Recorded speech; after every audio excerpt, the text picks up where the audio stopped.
for everybody who doesn't know Thermion, which is very possible, and not to discredit you, Jose, but the thing is, we are in this big sea of people. Probably nobody. Yeah, where we are in this big sea of people making products in this industry, which is rather small. So, but even though it's small and everybody knows everyone, it is possible that some people, don't always get to the surface and reach enough people. So, when did you start Thermion? When did you design your first product, and what was your first product?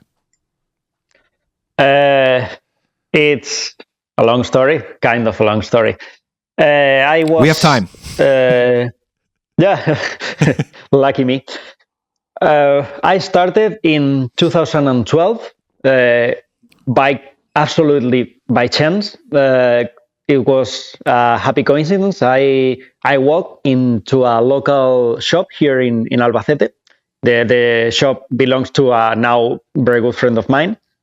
And they had a Marshall JCM 800 2205, disassembled and upside down, everything open. And they were like, we don't know what's the deal with this amplifier. It doesn't sound, it doesn't start, it's blown up. And I was like, probably these are like, I don't know, I don't remember specifically like the cathode resistors or something. I don't think even the ACM had cathode resistors. It's probably this thing because I've repaired a couple of these for my friends, and suddenly like all people around the shop like looked at me like, what are you talking about? Do you know anything about amplifiers? Because here in this city, nobody does. And I was like, well, yeah, I'm an electronics engineer and I'm a musician. So, everything matches. And I just repaired and biased a couple amplifiers for my friends. And they were like, from right now, you're art technician. And I was like, okay. I guess nice. I can refuse. We own you. So that's the way that Thermion started. And for the first, until 2014, I started as the technician for that shop. At first, it was like less than a part-time job because I was working in the railways here. I was a rail, and I still at the heart, I'm a railways engineer. I used to work with the trains, but everything started from there, and everything started to grow kind of naturally because. There was literally no one in like probably 200 kilometers around here that really knew what they were doing with their amplifiers. And everybody started taking their amplifiers to me, so to have it biased and to have it repaired and everything. And in the meantime, I started to design something like I had a very specific need because I was really into rack power amps. I had a couple of rack power amps. And I was like, I really need a preamp that I like to make it sound amazing just with a power amp. And why not make it a pedal? Remember that we're talking year 2013. Nobody was really making specific preamps in pedal format. And I designed gasoline. I designed gasoline, and I was like, well, okay, but now that it works with a power amp, why not making a switch so it can work with a modern or old school amplifier? And that's the three-way switch that gasoline and all our preamps have. And then the third thing that I thought was like, and now that I've heard of something called impulse responses, not in the music industry, bear in mind, year 2012, 2013, I have studied it in my master's degree, which I didn't finish, by the way. Probably I should do something related with impulse responses. So I'm going to design something with impulse responses that works with the pedal. And it was the third thing that I made for gasoline. And with all those three things, I went to a local kind of ampreneur contest thing here in Albacete. And I won all the categories. Wow, that's cool. Because they were like really shocked. They were like, "This dude is absolutely crazy. What's the deal with these things he's showing us? Like for playing guitar and for cloning the tones of other amplifiers. What is even an amplifier?" And then in 2015, early 2015, I started my own company as it is. And I started designing the breaker and all the preamps, and started planning to go to Music Messe. That was still a good thing by that time. Back then, yeah. Yeah, I really miss that. But Guitar Summit is way better. Is way better, And that's kind of how everything started rolling on. Nice. Yeah, and I have to say, and you can quote me on that. I mean, this is going to be on the record anyways. But there are many pedals out there that claim to be like amp in a box kind of pedals, and some of them are, and others are just, I think, putting on a filter, but they're not recreating they're not really recreating the how an amp behaves and feels. The gain structure and things. Yeah, exactly. And you do in my opinion, two of the best amp in a box pedals that I have come across, and I've come across quite a few pedals in my life, but to me, the Heartbreaker is the best kind of Brit style amp in a box pedal.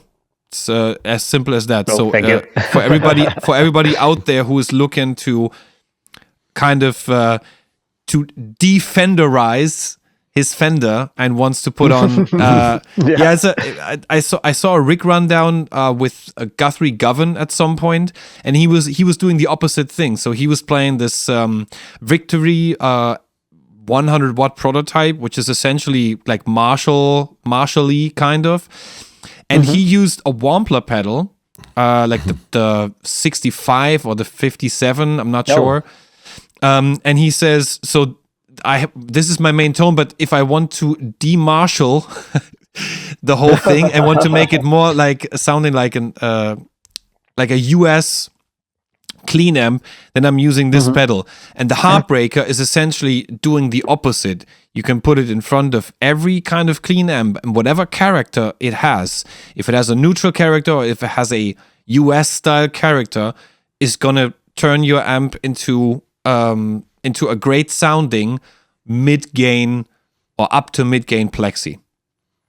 That's what it does. And that's where I say I haven't come across another pedal that does it that well. So all kudos to you. I'm also going to give you some praises on because I have them right above me here. I have the Breakthrough and the Heartbreaker, and I've done quite a few videos where I needed something that was more Marshall or more AC30.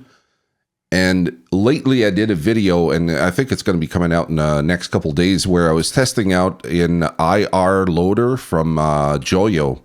And I was putting pedals in front of it just to see if I could make a pedal that's supposed to be an amp in a box sound more like the real deal. Yeah. And I used both those pedals, and I had a few viewers going, who the hell is Thermion? Those pedals sound awesome. And I'm like, yeah, you're damn right. Yeah, like, how come nobody else knows this? Because I'm putting it in the raw mode, and I'm going into IR loaders, and it is fantastic. It sounds it sounds like it's supposed to. I guess I put a lot of time into developing my stuff and making it sound like very realistic and dynamic and like the real deal.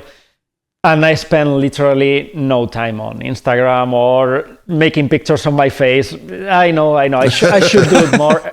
Every time I participate, in any kind of podcast or interview, everybody tells me like, you should really expose yourself a little more and talk about what you know, because the knowledge you share with the guitar players and how you build everything. And I'm like, yeah, but at the end of the day, I really enjoy getting into my cave and being dark and stuff with my transistors and stuff. And that's something I really can help. But at some point, and I think you still do them, you started making amplifiers as well. Yeah, absolutely. I had a concept in my head. I really like the... I really love. My favorite amplifier is the JCM 800 2205 or 2210. It depends on the day. But I wanted like more or less the same concept, but sounding American with a little bit more gain and a little bit less compressed, more dynamic and with a lot of attack. And I was like, I should design something. And I came up with the idea of the Spitfire, which I have one right here I can grab. Sorry, orange guys, this one is orange, but no, please don't sue me. This is like a 2-channel amplifier.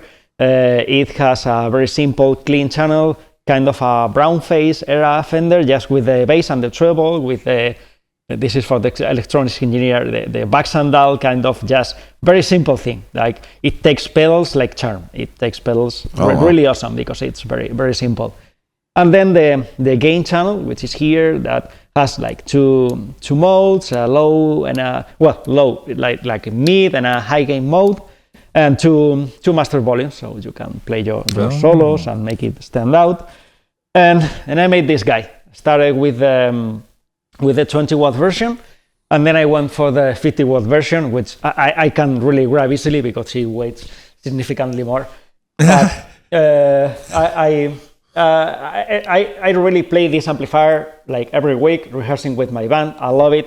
I'm completely satisfied with it. And for me, there's like, because I obviously designed it for myself, it's like the top I can achieve of the tone for myself is my own tone.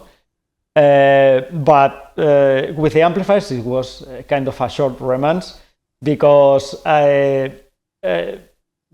shortly after I discovered that it was just my personal tone, and there were some people who loved it and who own this amplifier and really love it and really like play it every day and absolutely love it. But I started designing things for other people, which is something very important if you want to have a company. I had like the spectrum I needed for myself. I had like the pre-amplifiers and the tube amplifiers. And shortly after, I don't know how to call it, the kind of tube amplifiers crisis hit, like everybody started to go for more of portable things. Like I guess the noise restrictions went a little bit tougher here, especially in Spain or in general in Europe. Low wattage amplifiers, and that sentence that we've all heard so many times, like, hey, can you turn it a little down? Which turns into someday it was quite the fun experiment. We did a sound check with the guitar amplifiers turned off, and we got the comment, please can you turn your guitar amplifiers down? And this was with my band, and we were like, yeah, this is really an achievement. Like we have invented the no watt amplifiers, the 0 watt amplifiers. That's amazing. And it's still too loud. That's still too loud. What are you doing, guys? Yeah. Might as well just walk off the stage and go home. In fact, that day we skipped that gig. We didn't play in the venue because we laughed so hard that everybody was very angry at us because we had that stupid thing to make the sound check without the amplifiers, and they were like, it's too loud, and we're like, please, come on. Yeah. They've been indoctrinated to just bitch at guitar players, kind of thing. Yeah, absolutely. You see a guitar player, just tell him it's too loud. Yeah. Really? Yeah. What if he's okay? No, tell him he's too loud. He's too loud. He's always too loud.